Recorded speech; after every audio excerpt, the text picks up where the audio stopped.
So, Josh, what's up with you? What do you mean? You know, Josh, we've been friends for a while now, but I feel like there's so much I don't know about you. And since you know so much about me, don't you think it would be healthy to open up a little? Because sometimes I can see something is not all right with you. Talking about my life was not on my to-do list today. I took a deep breath looking at the ground for a moment before I started speaking. My life is a bit complicated, Mezia. Where do I start? My parents were killed when I was really young. Yuck. They were stabbed to death. Something about their death really played on my mind. That's why I always carry a knife around. After their tragic death, I lived with my grandmother. She was an amazing person, and although we lived off her social grant, her and I never lacked for anything. Everything was cool, but then she passed away when I was 16. I could see Mezia was a little shook. She shifted a little towards me, almost as if she was trying to comfort me, but I pushed her away a little. I don't need to be comforted, and I don't need any sympathy. I'm sorry, Josh, and sounds incredibly tough. How did you manage? I had to grow up fast. There was no one else to take care of me, so I had to take care of myself. Stealing became a way to survive. I didn't hurt anyone, though. I mostly pickpocket people in town, then sell the valuables to the dudes that sit around in the filthy part of town. Funny story, but there was this one time I saw a guy in a suit looking all important and shit. He was on his phone, not paying attention to shit around him. I slipped his wallet right out of his pocket. One time, he didn't notice a thing.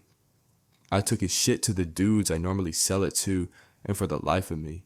But yeah, I didn't have any family members who cared, and now my aunt is trying to take the house. My grandmother left me. Bro, it's been a struggle.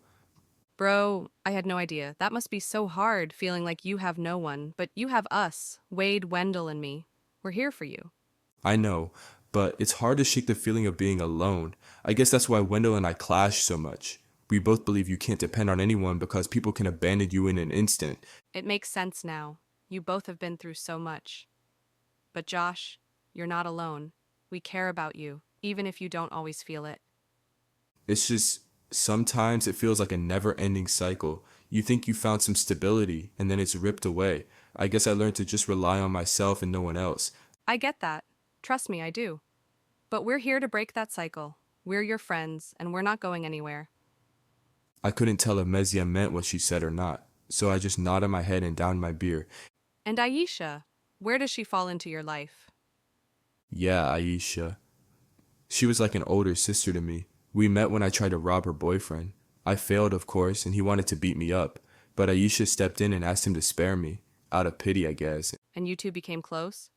Yeah, she even lived with me for a while, when she had nowhere to go, but things turned sour. Her relationship with her boyfriend, he was toxic, and she turned to drugs.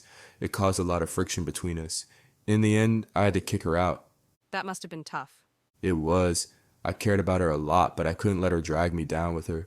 It was one of the hardest things I've ever had to do. Oh, I get it. So, did y'all fuck? What? I know, dude. I told you. She was like a sister to me. And besides, at the time, I was still a minor. All right, I hear you. Shut up. Thank you, though. I know as a dude, it ain't easy opening up to anyone. This was weird. I opened up for the first time. But I still feel the same. No weight off my shoulders, no sense of calm, nothing. I don't know if talking to Mezia made things worse or not. We chilled for a while waiting for the others to show up, and I could feel that the alcohol was starting to kick in.